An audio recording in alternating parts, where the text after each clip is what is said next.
évidemment, dans un premier temps, il y a 50 sacs qui sont achetés, qu'on donne à la disposition de la population. Maintenant, quitte à ce que la population peut faire des emprunts, et au moment de la récolte, la population rembourse la quantité du mil qui a été emprunté, évidemment pour faire face à cette situation liée à l'insécurité alimentaire.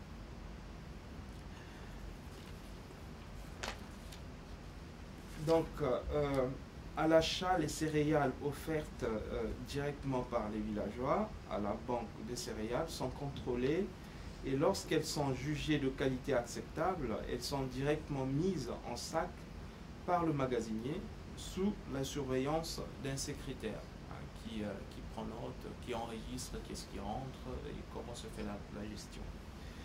Donc, les transactions sont enregistrées dans le cahier de gestion par le secrétaire qui inscrit le nom du propriétaire et du vendeur, les quantités déposées et vendues et les sommes payées. Et en termes de structure et technique de stockage, il me reste combien de temps? Une dizaine de minutes. Merci. Donc, dans les zones de Sahel, comme au Guéra, les céréales sont presque exclusivement entreposées. Disons, les céréales sont exclusivement mises dans les sacs. Généralement, on ne les met pas, on ne les dispose pas vraiment on les met dans un sac, et puis les sacs sont stockés à l'intérieur des magasins, et il y a tout un comité qui s'occupe de la gestion de ces céréales, à l'emprunt tout comme au remboursement du céréal.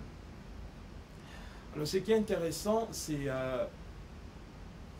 non seulement le mil est emprunté par la population, mais comment se fait le remboursement. Ça, je trouve quand même que c'est un aspect assez important, parce qu'en réalité, les banques de céréales, c'est vrai, c'est pour lutter contre la famine, mais il n'est pas seulement question de donner du mil, mais après, il faut que le mil rentre au moment de la récolte, afin qu'il y ait évidemment une bonne quantité, une quantité assez suffisante au niveau du magasin.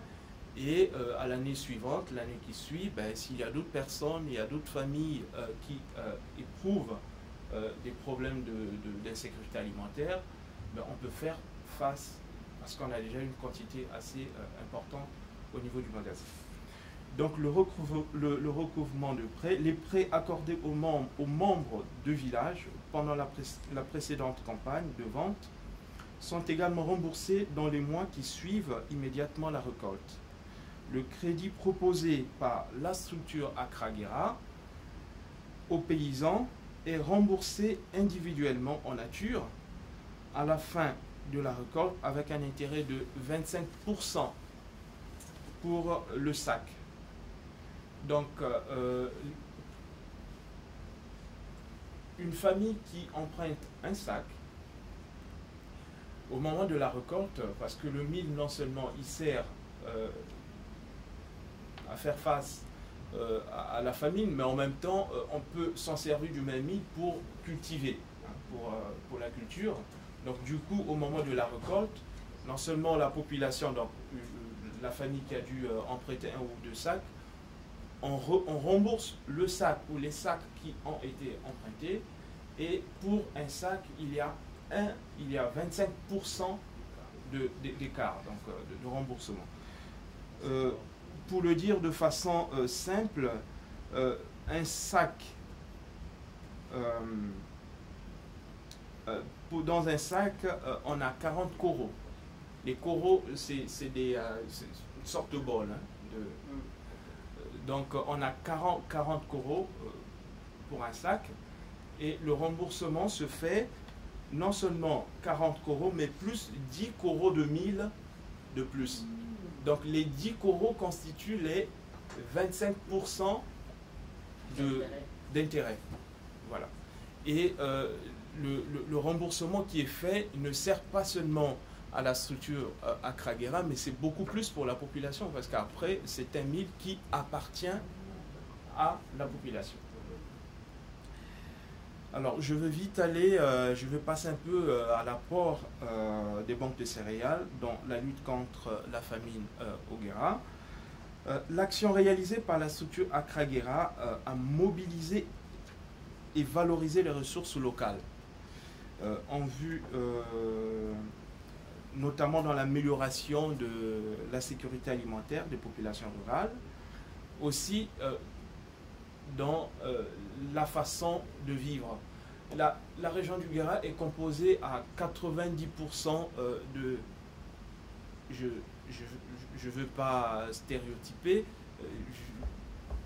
mais à 90% ce sont des musulmans. Donc il y a un petit pourcentage des animistes et des chrétiens.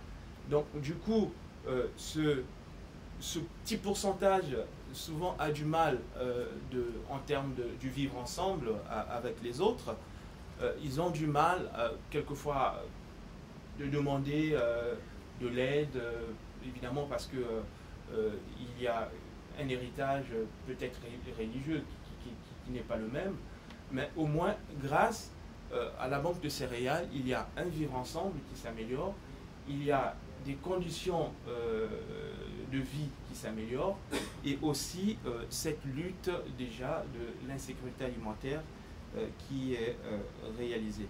Et à cela s'ajoute le renforcement du fonctionnement des stocks céréaliers, l'animation en faveur de femmes, parce que les femmes reçoivent un financement pour mettre en place, pour acheter quelquefois les sacs de mil. Et donc la femme retrouve sa place d'une certaine manière. Et puis il y a la mise en place du système d'information des marchés qui garantissent une meilleure rémunération du travail des producteurs. Évidemment, il y a une kyrielle aussi d'apport, mais peut-être que je pourrais y revenir s'il y a des questions là-dessus. Mais je tiens quand même à préciser que le travail qui est réalisé par la structure Accra Guéra, ce n'est pas seulement du positif, il y a aussi des limites. Évidemment, les limites socioculturelles, c'est, je dirais, c'est l'absence, si vous voulez, il n'y a pas une prise en compte des valeurs socioculturelles. Les gens viennent, la structure Accra Guéra a un capital, ils ont des sous, mais il y a des moments, c'est comme si c'est eux qui imposent une construction de banque de céréales à la population. Donc du coup, la population en elle-même n'est pas intéressée dans certains villages, hein, la demande ne vient pas de la population. Donc du coup, l'activité qui est réalisée n'a pas un retour positif. Hein, parce qu'après, il y a des villages où les gens ne remboursent pas le mil. Alors si le remboursement n'est pas fait, l'activité n'a pas un fruit assez important. Et aussi à cela s'ajoute, une fois que le mil n'est pas proposé, ben, il y a certaines mesures prises par la structure qui n'arrangent pas la population. C'est-à-dire qu'après, le problème est résolu à la gendarmerie, on appelle la gendarmerie, et voilà, donc en même temps, la population, c'est comme si elle se sent un peu... il y a une sorte de trahison, et donc il y a... Et puis, du point de vue... d'un héritage socioculturel, le mil en fait occupe une place de choix dans la manière de penser, d'agir de la population. Et lorsqu'on parle avec la population, certaines personnes vous disent mais le mil, ça ne peut pas, on ne peut pas emprunter mil. Le mil, ça ne s'emprunte pas. On peut vous donner le mil comme une sorte d'aide, mais on ne peut pas vous demander d'emprunter le mil, parce que pour nous, le mil, c'est quasiment le cœur de notre vie au quotidien. Donc, c'est des réalités un peu socioculturelles, quelquefois, qui sont oubliées par la structure Accra Guéra, et à la fin, ça joue sur le résultat attendu, hein, au finish. Et j'ai fait la partie septentrionale du Cameroun, où j'étais un peu à Maroua,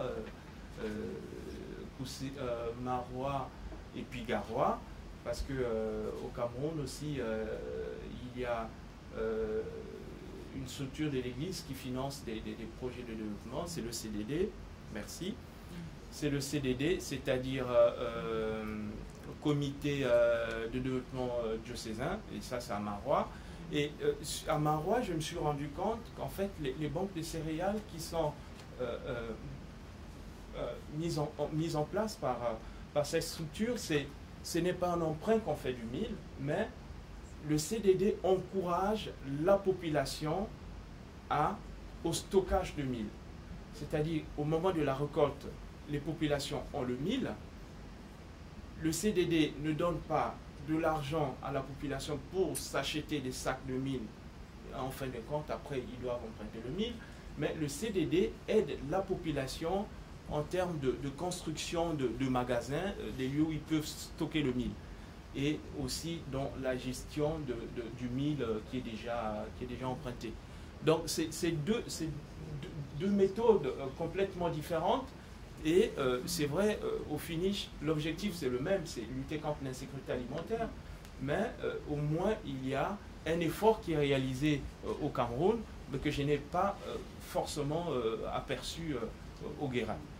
Donc dans les propositions, évidemment je me dis, on peut avoir des sous, mais ça vaut quand même la peine de tenir compte des réalités socio-culturelles du milieu dans lequel on se trouve, pour réaliser le projet de développement et quitte à ce qu'à la fin, que ça puisse avoir un résultat positif. Voilà de façon synoptique ce que je peux dire un peu sur ce thème. Maintenant, s'il y a des questions, je pense que je pourrais bien y revenir. Je vous remercie.